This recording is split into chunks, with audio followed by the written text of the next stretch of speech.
Amandine et Anita vous invitent derrière le décor avec le CAC Sud 22. Bonjour Amandine. Bonjour Anita. Donc bienvenue à tous pour notre émission du mois d'avril de Derrière le décor. Oui, j'espère que vous n'avez pas abusé des chocolats. Pâques n'est pas si loin. Pâques n'est pas loin, mais nous on pense toujours théâtre. Évidemment. Et ce mois-ci, encore plein de choses qu'on vous propose de découvrir. Déjà, la rubrique Entre quatre yeux avec les pré-choux. On va partir à leur rencontre. Puis notre agenda sortie, comme d'habitude, en Bretagne et au-delà.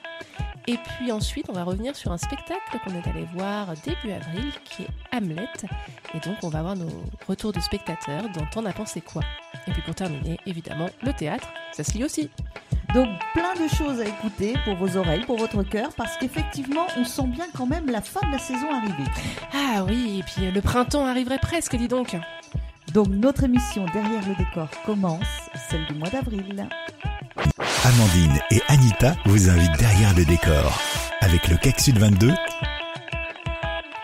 Alors, tu nous as dit que tu commençais par la chronique Entre quatre yeux. Oui, ce mois-ci, je suis allée à la rencontre de André Lecoq et Yvonne Gallet, qui sont tous les deux membres de la troupe de théâtre en galop, les Pré-choux, et qui sont donc installés sur le territoire de Bretagne-Centre depuis de très nombreuses années, comme vous allez l'entendre. Et puis bon, je vais pas blablater, hein. Moi je vous propose de découvrir tout de suite ce qu'ils ont à nous raconter. Voilà, troupe qui travaille très régulièrement avec le CAC Sud 22 pour des projets autour du galop. Effectivement, ils sont toujours présents, ils répondent toujours à nos appels. Allez, on les écoute. Alors, je suis avec André et Yvonne, qui sont membres de la troupe Les Pré-choux. Alors, je m'adresse à tous les deux. Déjà, est-ce que vous pourriez indiquer à nos auditeurs un petit peu ce que c'est Les Pré-choux ?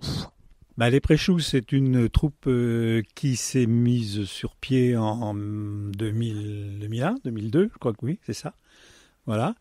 Et l'idée, c'était de faire du théâtre en galop qui ne soit pas dans le registre de la farce paysanne, passéiste. C'était pas l'idée. L'idée, c'était de faire du théâtre d'aujourd'hui, soit du théâtre soit de la création, des pièces originales, par exemple, de Jérôme Lucas. Oui, Jérôme qui a joué un rôle important dans la création de la troupe de théâtre, c'est Jérôme qui était à l'origine. Tout à fait, oui, voilà. Donc, il y a eu des pièces de Jérôme. Il y a des pièces qu'on a aussi adaptées, nous, Tchekhov, entre autres. Ouais, une traduction de la demande en mariage de Tchekhov.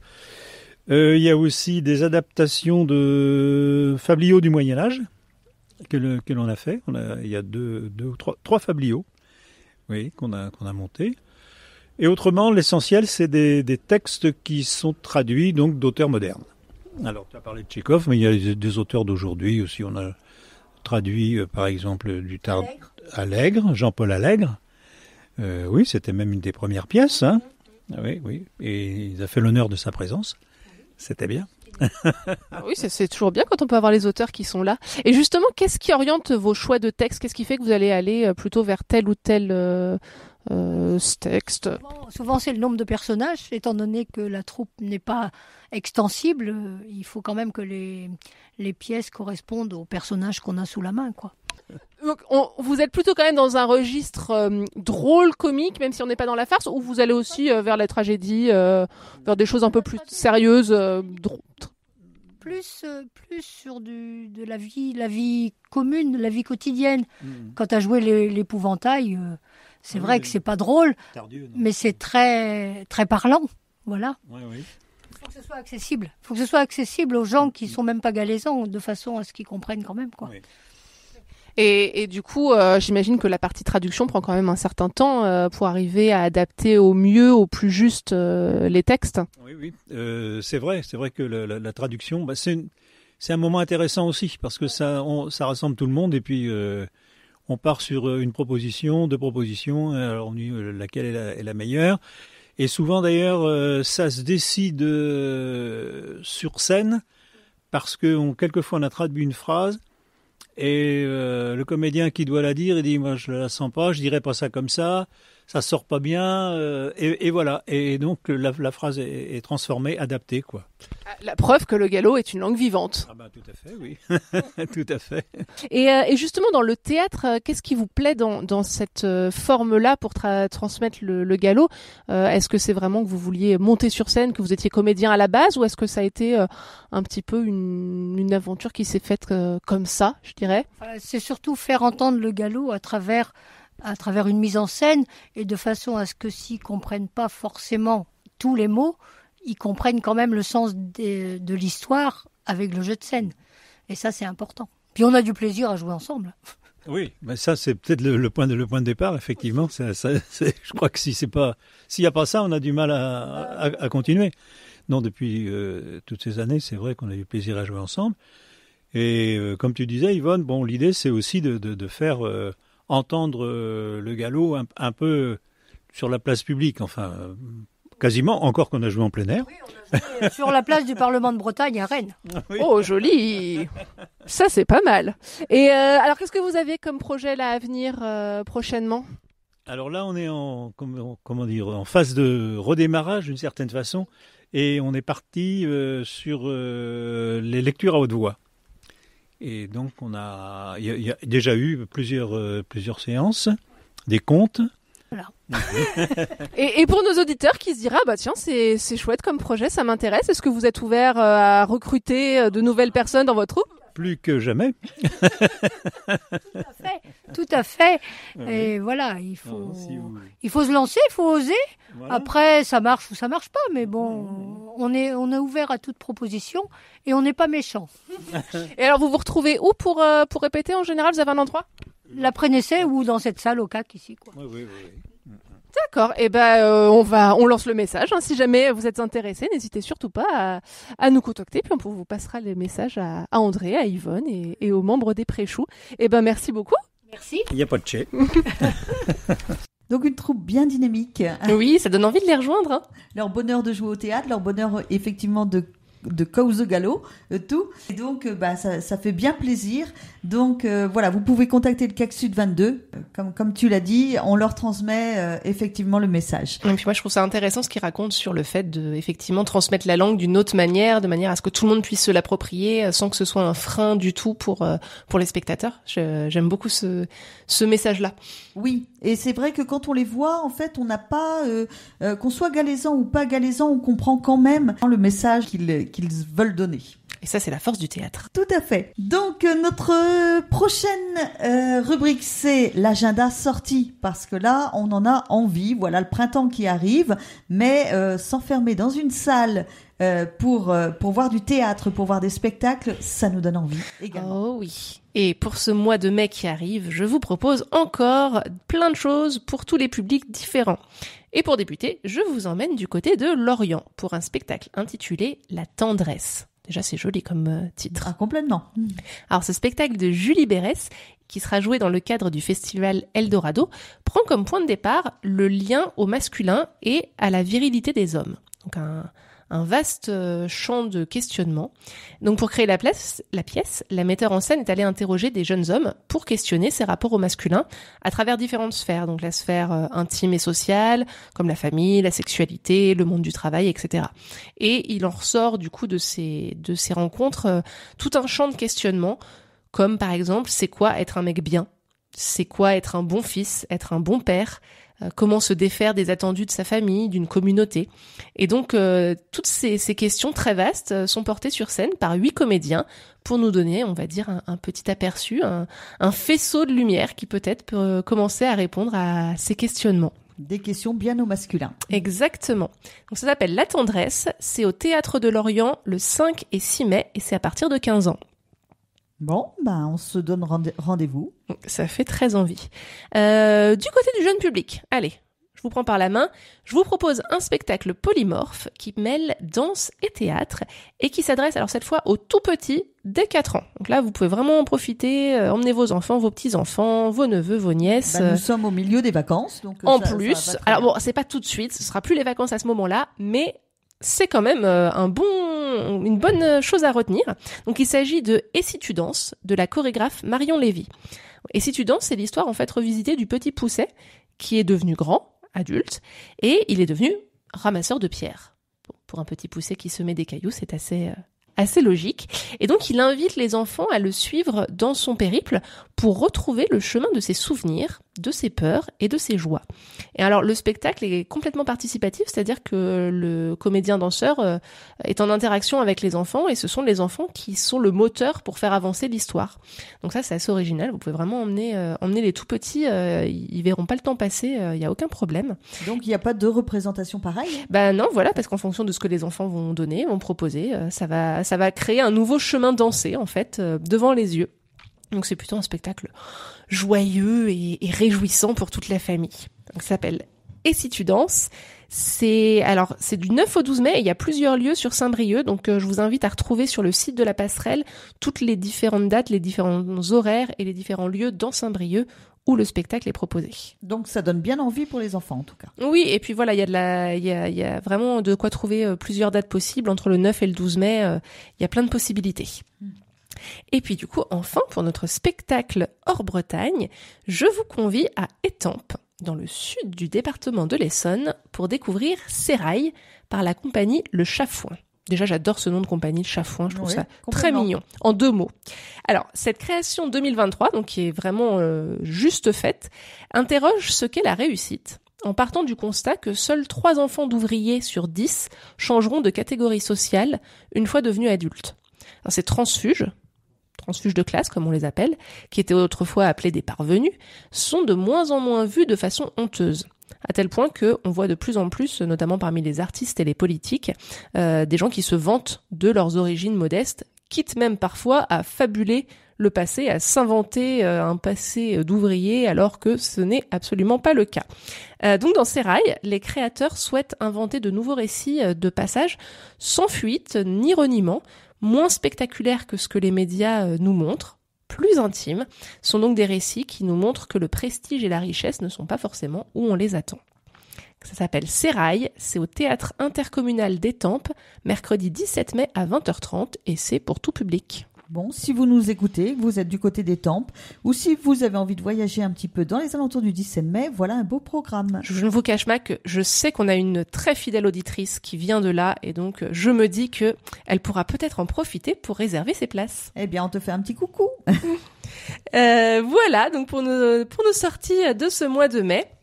Et puis on revient évidemment sur nous, ce qu'on est allé voir. Et oui, parce que après toute cette belle programmation, il y a toujours les spectacles que nous sommes allés voir avec le CAC Sud 22 et l'école, pas l'école, mais les groupes. Les groupes qui vont justement voir des spectacles, que ce soit sur Saint-Brieuc, sur l'Oudéac ou autre. En tout cas, c'est toujours un bon moment pour les spectateurs.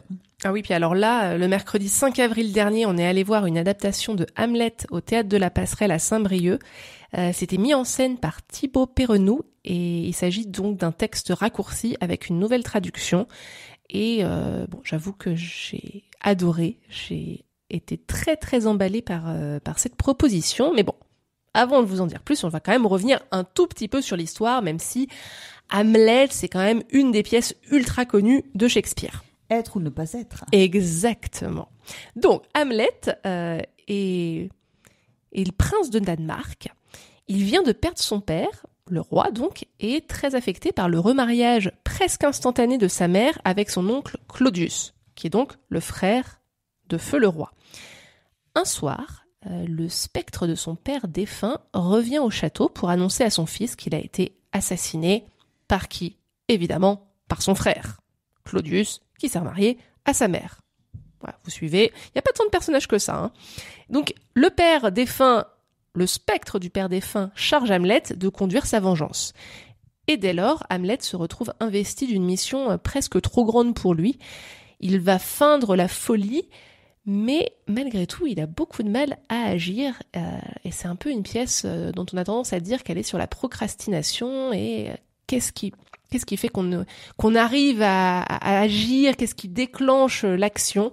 Mais bref, je vous laisse découvrir un petit extrait. Donc, tout petit extrait, effectivement.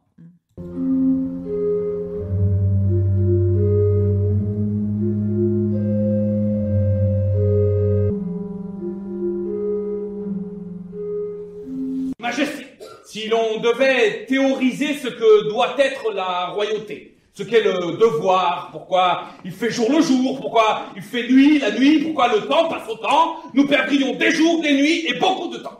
Je considère donc la brièveté comme l'âme de l'esprit, alors que ce qui s'étend n'est que son simple corps. Bref, votre fils est fou! Fou! J'ai bien dit fou! Car je ne vais pas tenter de définir la folie, ce serait fou. Plus de fond, moins de forme. Madame, je n'y mets aucune forme. Qu'il soit fou, c'est vrai, que ce soit vrai, c'est dommage, et que ce soit dommage, c'est vrai. Donc ce petit extrait qui nous montre déjà toute la folie de la pièce, je pense. Oui. Et puis un jeu d'acteurs vraiment très impressionnant. Je vous ai dit, pour moi, ce spectacle, c'était une vraie réussite. C'est un des spectacles, je pense, qui va le plus me marquer de cette saison, de tout ce qu'on a vu. Il y a une inventivité de mise en scène vraiment immense, avec notamment une partie du public installée sur scène et témoin direct des émotions d'Hamlet, des éléments de décor ingénieux qui se mettent en place, et puis évidemment du jeu des comédiens qui est très très dynamique, ce qui est assez drôle, parce qu'on parle d'une pièce donc sur la procrastination et le fait de ne pas agir, mais on n'est pas du tout dans de l'attentisme, c'est au contraire vraiment bouillonnant, et ça prouve que le théâtre, ce n'est pas que le texte, parce que on a plein de choses à voir, il y a vraiment du jeu, du sous-texte qui est fait aussi par leur regard, par leur pose, par leur mimique, et qui rend le texte en fait extrêmement moderne. C'est vraiment, ils ont réussi à adapter ça de manière extrêmement contemporaine. Et bon, alors c'est dû à la nouvelle traduction qu'ils ont faite aussi, mais quand même, on se dit, waouh, peut-être pour la première fois, j'ai compris le texte d'Hamlet, j'ai compris la moelle épinière de ce texte et ce qu'on voulait nous faire voir et entendre. Enfin bref, c'est vraiment du grand théâtre. Je trouve que c'est un très très beau moment à vivre. Alors c'est marrant parce que ce spectacle, semble-t-il, assez fidèle finalement à l'œuvre originale. Et finalement, il y a beaucoup de spectateurs qui nous disent... finalement, je l'ai compris, exactement comme tu viens de le dire. Oui, et puis, alors, ils ont fait une coupe, c'est vrai que le spectacle dure 2 heures, il durait beaucoup plus si la pièce était complète. Il y a que 5 comédiens sur scène, alors qu'il y a un peu plus de personnages, mais effectivement, ils ont réussi à condenser ça, à aller au plus juste, et oui, on comprend. Eh bien, pour vous faire partager ça, chers auditeurs, un petit retour de nos spectateurs, directement un premier, je dirais, retour, parce que après on va revenir sur une mise en scène qui est quand même très particulière. Bon, ce que j'ai aimé, c'est de passer du drame au délire. Très jouissif d'un point de vue de l'adaptation, la mise en scène débridée, et puis un côté un peu, aujourd'hui avec Shakespeare. En fait, moi je dirais ça, voilà, aujourd'hui avec Shakespeare. Voilà. Belle endurance des acteurs, particulièrement les Hamlet et le beau-père. Voilà, j'ai trouvé ça vraiment grandiose. Alors, par contre, ce que j'ai pas aimé, c'était le débit. Ça me saoulait par moments, quoi. Je m'attendais à la folie d'Hamlet, mais on a eu une autre folie bien plus folle que j'imaginais. C'était très frais, et puis j'avais déjà vu Hamlet dans une autre version où j'avais pas tout compris, et là c'était vraiment du coup mis à notre niveau, en termes de compréhension. Il y avait le texte et moi j'ai compris toute l'histoire. J'ai beaucoup rigolé aussi. Excellent. Procrastination peut avoir du bon, mais faut pas que ça dure trop longtemps. C'est ce que j'en retiens. Et c'est ce que je vais appliquer aujourd'hui dans ma vie. Essayer en tout cas. Non, c'est ce que je vais appliquer. Être ou ne pas être, c'est devenu un sacré boulot. Et qui va me déchaîner. Alors des spectateurs exaltés complètement, des spectateurs qui étaient vraiment dans l'histoire, des spectateurs qui ont enfin compris Hamlet apparemment, des spectateurs qui font aussi le parallèle avec leur vie finalement. C'est génial, c'est ce qu'on attend du théâtre, c'est vraiment ça, c'est que ça interroge sur soi-même, sur ce qu'on vit, ce qu'on ressent, et puis comme je te disais, c'est très moderne, donc même si effectivement l'histoire se passe il y a très longtemps au Danemark, dans un royaume, et que c'est une histoire de vengeance, c'est les sentiments humains en fait. Il y a de l'amour, il y a de la filiation, il y a des inimitiés. C'est extrêmement moderne. Donc on parle de l'histoire, on parle de la mise en scène là dans ces retours là, et en fait la troupe a eu l'idée justement d'une particularité complètement folle. C'est que le spectateur, pour lui faire ressentir justement tout ça, même quelques-unes des émotions dont on a parlé dans les retours là, c'est que le spectateur se retrouve au centre du spectacle finalement. Oui, alors en fait, il y avait une partie des spectateurs qui étaient sur scène, placés vraiment comme... en fait, la scène s'ouvre avec le mariage de la mère et du frère du père. Et ils ont décidé de faire que les invités de la fête soit sur scène. Donc on a, je dirais, un tiers des spectateurs qui sont sur scène. Il y a des tables, des chaises, des bancs, et donc ils sont vraiment partie prenante de la fête. Le reste des spectateurs est normalement dans la salle, comme habituellement sur les gradins. Mais ce qui fait que nous-mêmes, moi j'étais côté salle, et effectivement c'est très étonnant d'avoir en face de soi non seulement les comédiens, mais aussi des gens lambda assis et qui ont l'air d'assister à la fête. C'était une idée très originale. Oui, et on sent bien en fait, vous allez l'entendre dans les prochains retours, que ceux qui se sont retrouvés à cette place-là, la proximité leur a permis de ressentir des choses encore plus fortes finalement que les spectateurs qui étaient dans les gradins. Oui, probablement, mais c'est ce qui fait le théâtre aussi, c'est qu'on est proche des comédiens, on n'est pas sur un écran, et c'est sûr que d'être à 2 mètres 2 plutôt qu'à 20, ça change un peu. Eh bien, écoutons-les. Écoute, le fait d'être sur scène, je regrette pas mon choix. On s'est un peu tâté, on est allé sur la scène, c'était génial. C'était génial parce que tu vois les détails, tu vois les mimiques et... Très surprenant, ce mélange public, acteur, témoin. Oui, c'est spécial un peu. Ça donne envie de jouer des fois. Voilà. C'est extraordinaire, on a énormément de sensations. Alors moi j'ai eu la chance d'être sur scène, donc on est à proximité, on est à 2-3 mètres d'eux, on voit tout, on ressent tout, leur respiration, leur mimique. Voilà, moi je suis passée de la sensation de peur au début, parce que ça commence sur une sensation, enfin pour moi, de peur. Ensuite j'ai eu un peu de dégoût, j'ai même eu dans ce magnifique monologue d'Hamlet de l'émotion, j'ai eu une petite larmichette. Et voilà, et on passe aussi c'est hyper drôle. On est à proximité, on est tout proche, on ressent tout. Ça, c'est incroyable de sortir d'un spectacle avec cette émotion-là, en fait. Oui, et ce que plusieurs ont dit, et effectivement, je l'ai pas précisé, mais c'est que étonnamment, c'est drôle. Alors que Hamlet, c'est une tragédie, on est sur quelque chose qui clairement ne finit pas bien. Je ne vous spoile pas, mais après tout, les tragédies shakespeariennes, c'est ça. On sait qu'il y a beaucoup de morts.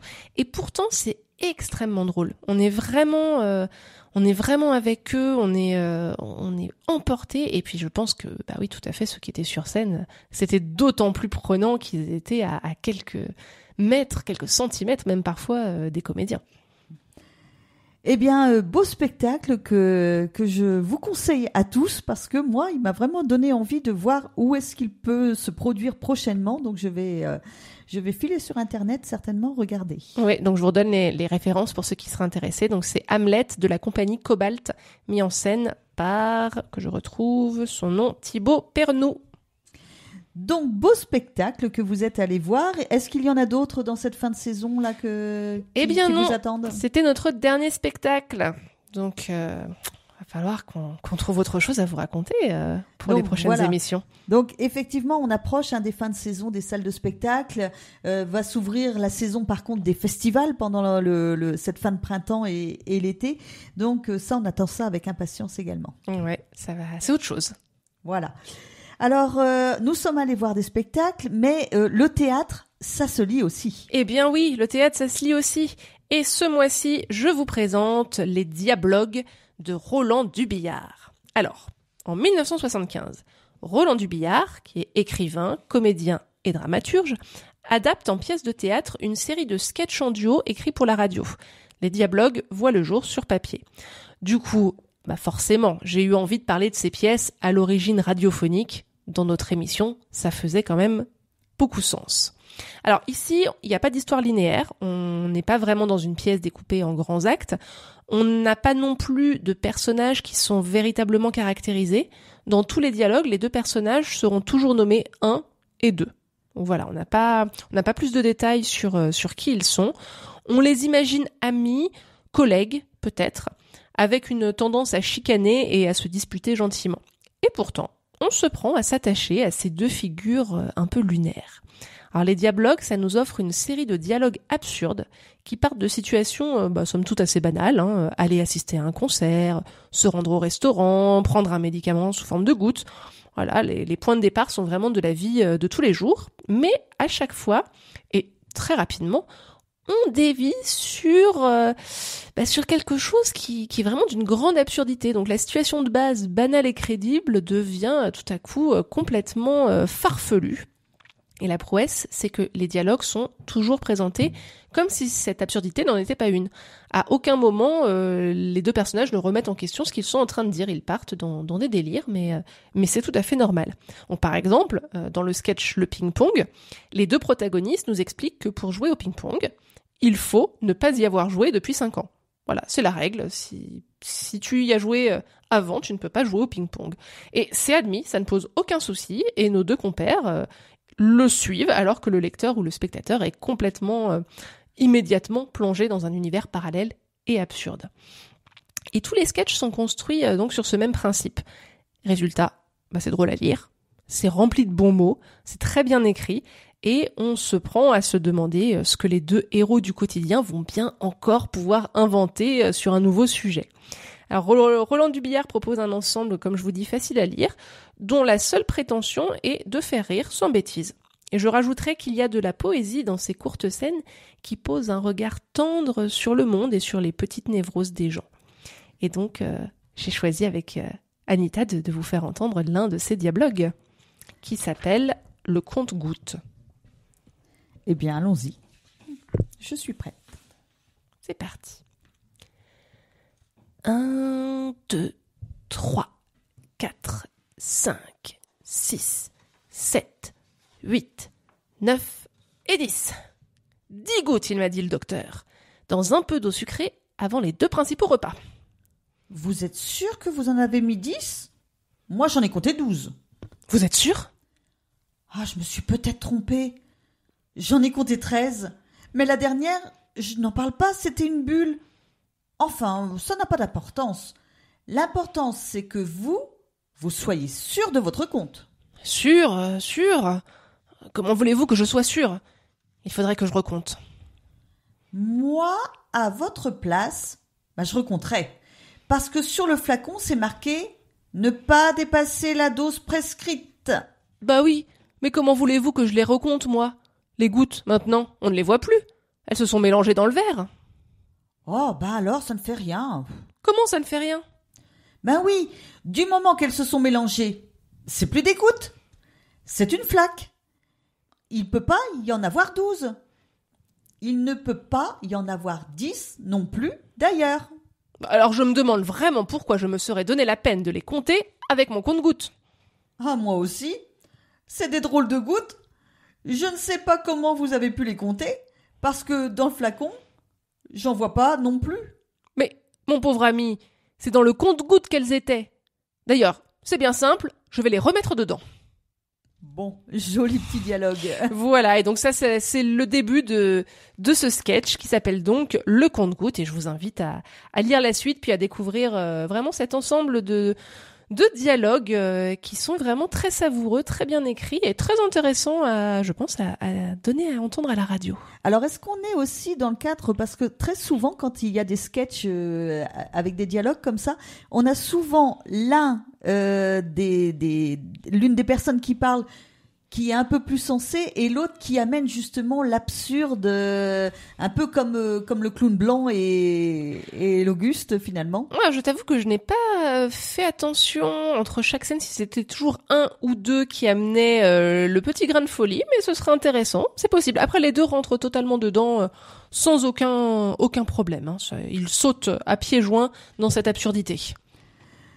Eh bien, c'est avec ce petit dialogue que nous terminons notre émission Derrière le décor du mois d'avril. On espère que vous avez été intéressés, que vous avez envie d'aller un petit peu plus explorer ce qui se passe autour de chez vous en termes de théâtre. Puis pourquoi pas venir nous rejoindre aussi. Alors nous, on passe un bon moment autour du micro à parler théâtre. J'espère que vous en passez un bon moment également à nous écouter. Et ce qu'on aimerait bien, c'est que sur notre chaîne YouTube, juste en dessous de la vidéo, vous puissiez nous mettre quelques commentaires, quelques idées aussi, si vous avez des idées de spectacle ou des idées de chronique. Ou des idées pour justement venir avec nous devant les micros, n'hésitez pas, les petits commentaires en dessous sont faits exprès. Et puis, comme on disait au début, si jamais vous avez envie de rejoindre les Préchoux, pareil, n'hésitez pas à nous mettre un petit mot pour qu'on puisse transmettre votre demande. Donc, on vous dit à bientôt pour l'émission de Derrière le décor dans le mois de mai. Et puis, profitez bien de vos vacances. Les vacances, le printemps, tout va bien, en fait, finalement. À bientôt. À bientôt. Amandine et Anita vous invitent derrière le décor avec le CAC Sud 22